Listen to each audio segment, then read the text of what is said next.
امام حسین نے حضور کی زبان چوسی تو پھر میرے حضور نے کہا علی کیا نام رکھا ہے؟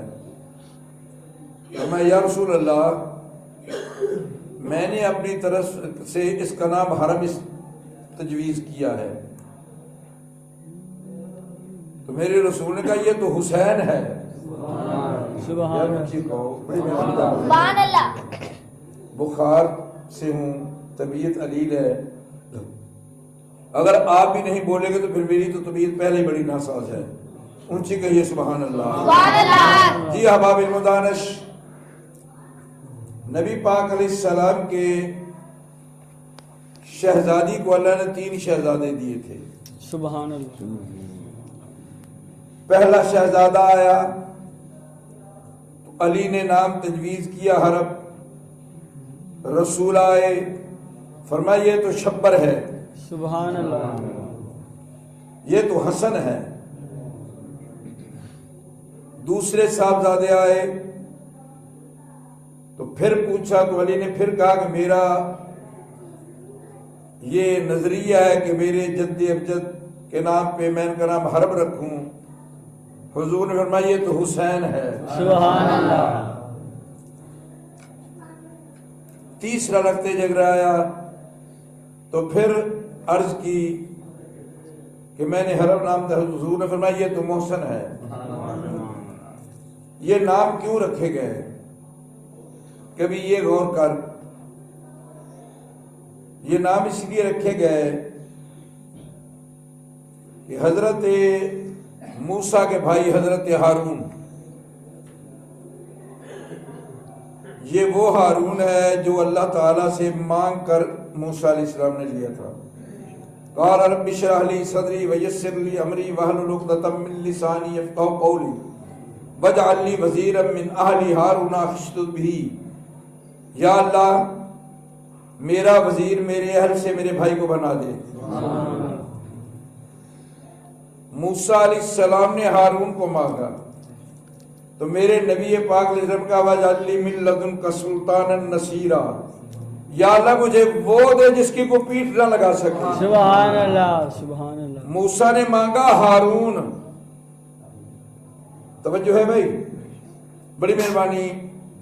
موسیٰ علیہ السلام نے اللہ سے مانگا ہارون، نبی کریم نے اللہ سے مانگا علی۔ سبحان اللہ، سبحان اللہ۔ اب ہارون علیہ السلام کے 3 بیٹے تھے، شبر، شبیر، مشبر۔ حضرت ہارون علیہ السلام کے 3 بیٹے تھے، شبر، شبیر، مشبر، اور یہ وہ تھا جس کو اللہ کے نبی بنی اسرائیل کے ایک پیارے نبی نے اللہ سے مانگ کے لیا تھا بھائی۔ ادھر وہ ہے جو اللہ کے رسول نے اللہ سے مانگ کے لیا تھا علی۔ اللہ نے کہا محبوب ان کے نام ہارون علیہ السلام کے بیٹوں کے نام پہ رکھنا۔ اب توجہ کرے، میرے مصطفیٰ نے کہا مولا میں ہوں عربی، ہارون علیہ السلام سریانی بولتے تھے۔ شبر، شبیر اور مشبر یہ سریانی زبان کے لفظ ہیں، میری زبان ہے عربی۔ فرمایا فکر نہ کر، شبر کا معنی حسن بنتا ہے، سبحان اللہ۔ شبر کا معنی حسن بنتا ہے، شبیر کا معنی حسین بنتا ہے، سبحان اللہ۔ مشبر کا معنی محسن بنتا ہے۔ کبھی غور کر، میاں حسین کے مقام کو کون سمجھ سکتا ہے؟ بڑے بڑے اس دنیا میں لوگ آئے، کسی کو کھیلنے کے لیے میدان ملا، کسی کو کھیلنے کے لیے گلشن ملا، کسی کو گلستان ملا۔ حسین تیری عظمت پہ قربان، تمہیں کھیلنے کے لیے بھی مہر نبوت ملتی ہے۔ سبحان اللہ، سبحان اللہ۔ حسین تو کھیلے تب بھی مہر نبوت پہ کھیلتا ہے۔ حسین تیری عظمت پہ قربان، تمہیں پلنے کے لیے زہرا کی گود نصیب ہوتی ہے۔ حسین تیری عظمت پہ قربان، تیرا نانا سید الانبیاء ہے، سبحان تیرا بابا سید الاولیاء ہے، تیری ماں سیدۃ النساء ہے۔ سبحان اللہ حسین تیری عظمت پہ قربان۔ کون حسین؟ جس نے اپنی زندگی کی پہلی خوراک حضور کی زبان سے چوسی ہو۔ سبحان اللہ سبحان اللہ توجہ سبحان ہے؟ اللہ، کیا بات ہے، واہ واہ واہ۔ ذرا کبھی غور کر، میرے الفاظ پہ غور کر کہ حضرت رسالت مآب کی زبان کو معمولی نہیں ہے۔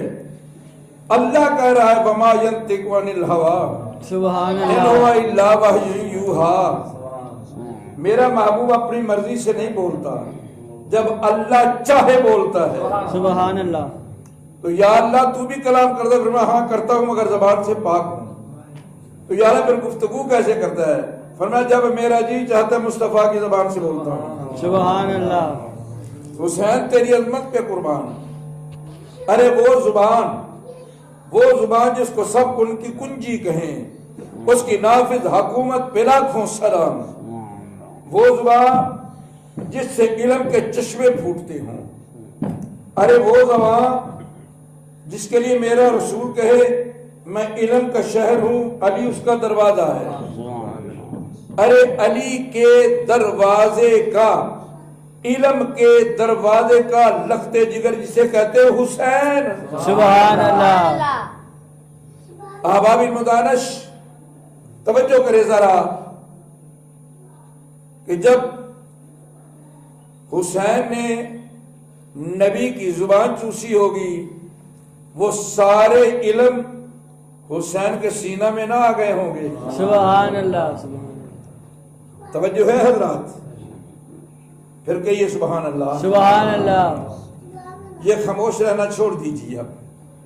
جی احباب المدانش، بڑا عظیم جملہ دینا چاہتا ہوں، اگر غور کریں تو جب ایک گھر میں دو بچے ہوتے ہیں، ان کی آپس میں محبت ہونا لازمی چیز ہے۔ بے شک سبحان اللہ وہ خالاؤں کے بیٹے ہوں یا چچاؤں کے بیٹے ہوں، جب ایک گھر میں دو بچے رہیں، جب ایک گھر میں دونوں کا بچپن اکٹھا گزرا ہو، جب ایک ہی گھر میں پل کر جوان ہوں، تو ان کی محبت لازمی ہوتی ہے۔ اب ذرا توجہ کر، میرے نبی پہ قرآن نازل ہو رہا ہے۔ سبحان اللہ یار بڑی مہربانی، میں بڑے محنت کر رہا ہوں، آپ توجہ کریں، میرے ساتھ چلا کریں۔ جی احباب المدانش، قرآن نازل ہوا نبی کے سینے میں۔ سبحان اللہ کہاں قرآن نازل ہوا بھائی؟ نبی کے سینے قرآن نازل ہوا نبی کے سینے میں۔ جس گھر میں قرآن آیا اسی گھر میں حسین آیا۔ سبحان اللہ سبحان اللہ قرآن کی خوشخبری بھی جبریل نے دی، حسین کی خوشخبری بھی جبریل نے دی۔ ارے حسین بھی مصطفیٰ کے گھر میں، سبحان اللہ قرآن بھی مصطفیٰ کے گھر میں۔ واہ واہ اب ذرا اندازہ لگائیں کہ وہ کتنا بڑا مقام ہوگا جب قرآن بھی آ رہا ہوگا، ہائے ہائے حسین بھی آیا سبحان ہوگا۔ اللہ سبحان اللہ ابھی قرآن مکمل نہیں ہوا، حسین آ گیا۔ سبحان اللہ اب حسین کو قرآن سے اتنی محبت ہوئی، اتنی محبت ہوئی، حسین جاگتا ہے تو قرآن پڑھ رہا ہے، سوتا ہے تو قرآن پڑھ رہا ہے۔ سبحان اللہ سبحان اللہ میں آگے چل کر کے بتاؤں گا۔ اب جب دونوں آئے نا، اب دونوں ایک گھر میں تھے، قرآن اور حسین کی محبت لازمی چیز ہے۔ اس لیے میرے نبی نے فرمایا مسلم کی حدیث پڑھ، میری بات کی ترجمانی مسلم شریف کی حدیث پیش کرے گی۔ مسلم شریف کی حدیث میں ہے، نبی کے صحابی فرماتے ہیں کہ لوگوں، میرے نبی نے فرمایا دنیا والوں، ایک بندے کو پیغام آیا، اس نے پیغام قبول کر لیا، مجھے معلوم ہوتا ہے کہ میرے آخری ایام آ گئے ہیں، چونکہ میں نے اپنا دین مکمل کر لیا ہے، میں نے پیغام پہنچا دیا ہے۔ میں نے دین کی ہر شک پہنچا دی ہے اور ذہن میں رکھنا میرا وقت آنے والا ہے، مگر یہ نہ سوچنا کہ میں تمہیں خالی ہاتھ چھوڑ جاؤں گا۔ سبحان اللہ۔ ارے یہاں تو دنیا میں کوئی ریوڑ نہیں خالی چھوڑتا چرواہے کے بغیر، تو میرے نبی نے امت کو کیسے چھوڑا ہوگا بغیر حکام کے؟ سبحان اللہ۔ فرمایا میں جا رہا ہوں، مگر یاد رکھنا تم میں دو چیزیں چھوڑ کے جا رہا ہوں، ایک ہے کتاب اللہ، سبحان اللہ۔ دوسری ہے وَإِتْرَتِ ہی، سبحان اللہ۔ ایک قرآن چھوڑ کے جا رہا ہوں، ایک حسین چھوڑ کے جا رہا ہوں، سبحان اللہ۔ ایک اپنی اہل بیت دیے جا رہا ہوں، ایک قرآن دیے جا رہا ہوں۔ تم ان دونوں سے تمسک رکھنا، ان دونوں سے جڑے رہنا، کبھی گمراہ نہیں ہوگے۔ اگر ان دونوں میں سے ایک کو بھی چھوڑ دیا گمراہ ہو جاؤ گے۔ اور پھر میرے نبی کے لفظ سماعت فرما، حضور نے فرمایا لوگو میں تمہیں ڈراتا ہوں اللہ سے اپنی اہل بیت کے بارے میں، میں تمہیں ڈراتا ہوں اللہ سے اپنی اہل بیت کے بارے میں، میں تمہیں ڈراتا ہوں اللہ سے اپنی اہل بیت کے بارے میں۔ 3 مرتبہ حضور نے فرمایا میری اہل بیت اور قرآن کبھی جدا نہیں ہوں گے۔ جو سجد کہلائے احکام قرآن نہ مانے وہ خود سمجھے میں کیا ہوں۔ سبحان اللہ۔ غصہ نہیں کرنا، حقیقت حقیقت ہوتی ہے، بناوٹ حقیقت چھپ نہیں سکتی، بناوٹ کے اصولوں سے خوشبو آ نہیں سکتی، کبھی کاغذ کے پھولوں سے۔ سبحان اللہ۔ سبحان اللہ۔ میں بناوٹ کا قائل نہیں ہوں، کبھی بھی اہل بیت اور قرآن کو جدا نہ سمجھنا، اہل بیت اور قرآن کو علیحدہ علیحدہ نہ سمجھنا۔ اگر ان دونوں کو تم علیحدہ سمجھو گے تو سمجھ لینا ہم گمراہ ہو گئے ہیں۔ سبحان اللہ۔ جی احباب المدان ذرا توجہ، اب قرآن سے حسین کو اس قدر شغف تھا، اس قدر شغف تھا۔ اب توجہ جملہ میں ایک دینا چاہتا ہوں، میرا جملہ ضائع نہ کرنا۔ اگر تو یہ جملہ سن کر مجھے سبحان اللہ کی داد نہیں دے گا تو میں سمجھوں گا مجمع میں بیٹھے نہیں ہوئے۔ جی احباب المدانش، قرآن آیا نبی کے سینے میں، حسین تھا نبی کے سینے پہ۔ سبحان اللہ۔ سبحان اللہ۔ قرآن تھا نبی کے سینے میں، حسین تھا نبی کے سینے پر، درمیان میں ہے برزخ، وہ ہے نبی کا سینہ۔ سبحان اللہ۔ درمیان میں برزخ کیا؟ نبی کا سینہ۔ سینے کے ایک طرف ہے قرآن، ایک طرف ہے حسین۔ میرے نبی نے بتا دیا لوگوں پیغام سمجھو، اس بات میں غور کرو۔ فرمایا دیکھو میرے سینے میں ہے قرآن، سینے پر ہے حسین، نہ قرآن جدا ہوگا نہ حسین جدا ہوگا۔ حسین نے کہا قرآن میرا جی چاہتا ہے میں تم سے محبت نہ کر لوں۔ سبحان اللہ۔ جاگ جاگ جاگ، بڑی مہربانی، بلند آواز سے کہے۔ سبحان اللہ۔ قرآن نے کہا حسین کر لے، مگر مجھے بہت کم لوگ مانیں گے، مجھے بہت کم لوگ، اونچی بول، مجھے بڑے کم لوگ مانے۔ بہت کم لوگ مانیں گے، اور میں قرآن ہوں۔ کائنات میں کوئی ایسا واقعہ نہیں جو مجھ میں موجود نہ ہو۔ ولا رطب ولا یابس الا فی کتاب مبین، ہر خشک چیز کا علم مجھ میں ہے، ہر تر چیز کا علم مجھ میں ہے۔ ولا اصغر من ذلک ولا اکبر، ہر چھوٹی سے چھوٹی چیز کا علم مجھ میں موجود ہے، ہر بڑی سے بڑی چیز کا علم مجھ میں موجود ہے۔ ان قریب ایک شہزادہ آئے گا، وہ میرے احکامات کو پامال کرے گا۔ میں نے شراب کو حرام کیا، وہ حلال کہے گا، میں نے جو کہا وہ حرام، میرے احکام کو توڑے گا۔ حسین نے للکار کے کہا قرآن میرے ہوتے ہوئے، سبحان اللہ۔ قرآن میرے ہوتے ہوئے ہاں حسین تو موجود ہوگا۔ فرمایا پھر قرآن فکر نہ کر، فکر نہ کر، فکر نہ کر، میں ہر چیز لٹا دوں گا، میں اپنے شہزادوں کی گردنوں پہ خنجر چلتے دیکھ لوں گا، میں اپنے مریدوں کی گردنیں کٹتی ہوئی دیکھ لوں گا، میں اپنے قاسم کے لاشے پہ گھوڑے دوڑتے ہوئے دیکھ لوں گا، میں اپنے ہاتھوں میں علی اصغر کے شیر، گلے میں تیر پیوستہ ہوتا تو دیکھ لوں گا، مگر تیرے پہ آنچ نہیں آنے دوں گا۔ دیکھ لینا، تو گواہ رہنا، تیرے پہ آنچ نہیں آنے دوں گا۔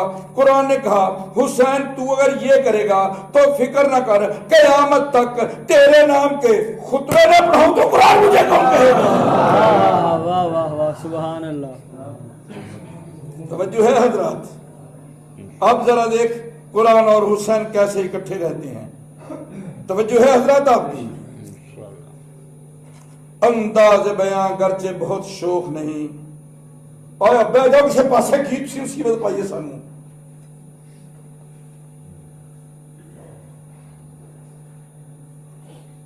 درود پاک پڑھ یا الصلاۃ والسلام علیکہ یا سیدی یا رسول اللہ وعلی آلہ وصحبہ یا سیدی یا حبیب۔ توجہ ذرا، حسین آیا مدینے میں، قرآن بھی اکثر آیا مدینے میں، قرآن آیا نبی کے گھر میں، حسین آیا نبی کے گھر میں۔ سبحان اللہ۔ حسین تھا علی کا بیٹا، قرآن بھی ایسا علی کے ساتھ تھا، ایک رکاب میں پاؤں رکھا دوسرے تک جاتے قرآن ختم ہو گیا۔ سبحان اللہ۔ آخر میرے رسول نے کہہ دیا القرآن مال علی، العلی مال قرآن، جدھر علی ہوگا قرآن ادھر ہوگا، جدھر قرآن ہوگا علی ادھر ہوگا۔ علی اور قرآن علیحدہ ہو سکتے نہیں۔ معلوم ہوا قرآن نبی کے گھر میں، حسین نبی کے گھر میں، حسین بطول کے بیڑے میں، قرآن بطول کے بیڑے میں، سبحان اللہ۔ حسین قرآن علی کے سینے میں، حسین علی کے سینے میں، قرآن مدینے میں، حسین مدینے میں، حسین مکے میں، قرآن مکے میں، حسین حضر میں، قرآن حضر میں، حسین سفر میں، قرآن سفر میں، حسین کربلا میں، قرآن کربلا میں۔ سبحان اللہ، سبحان اللہ۔ نہیں ابھی بات نہیں بنی، توجہ اب ذرا سنبھل کے میرا جملہ ظاہر کرنا۔ حسین کربلا میں، قرآن کربلا میں، حسین نیزے کی نوک پہ، قرآن نیزے کی نوک پہ۔ سبحان اللہ۔ احباب المدانش، اگر کچھ چاہے کہ قرآن اور حسین کو جدا کیا جا سکے تو اس کی بھول ہے، اس کی غلطی ہے، یہ کبھی بھی نہیں ہو سکتا، کبھی بھی نہیں ہو سکتا۔ جب اچھا بھائی قرآن غلطی کر سکتا ہے بھائی؟ نہیں، اونچی بول، نہیں کر سکتا، تو پھر نادا کے قرآن کیسے کر سکتا ہے؟ سبحان اللہ، سبحان اللہ، واہ واہ۔ اگر کوئی ملا منبر پہ بیٹھ کے کہے کہ کربلا کے واقعے میں حسین غلطی پر تھا، ایسے ملا کو میں کافر تو کہہ سکتا ہوں، غالب نہیں کہہ سکتا۔ سبحان اللہ۔ ہے آج کل ہمارا ایک مولوی اٹھا ہوا ہے، بھی ہمارا اپنا اہل سنت کا بگانا نہیں ہے، لیکن وہ بکواس کرتا ہے کہ یزید حق پر تھا۔ اس ظالم نے کہا کہ امام زین العابدین نے یزید کی بیعت کر لی تھی۔ میں پوچھنا چاہتا ہوں اگر زین العابدین نے بیعت کرنی تھی تو باپ کا سر نیزے پہ کیوں دیکھا؟ اگر زین العابدین نے بیعت کرنی تھی تو شہزادہ علی اکبر کے لاشے پہ گھوڑے دوڑتے کیوں دیکھ لیے تھے؟ اگر زین العابدین نے بیعت کرنی تھی تو باپ کو سر نیزے پہ سر قرآن پڑھتے کیوں برداشت کیا؟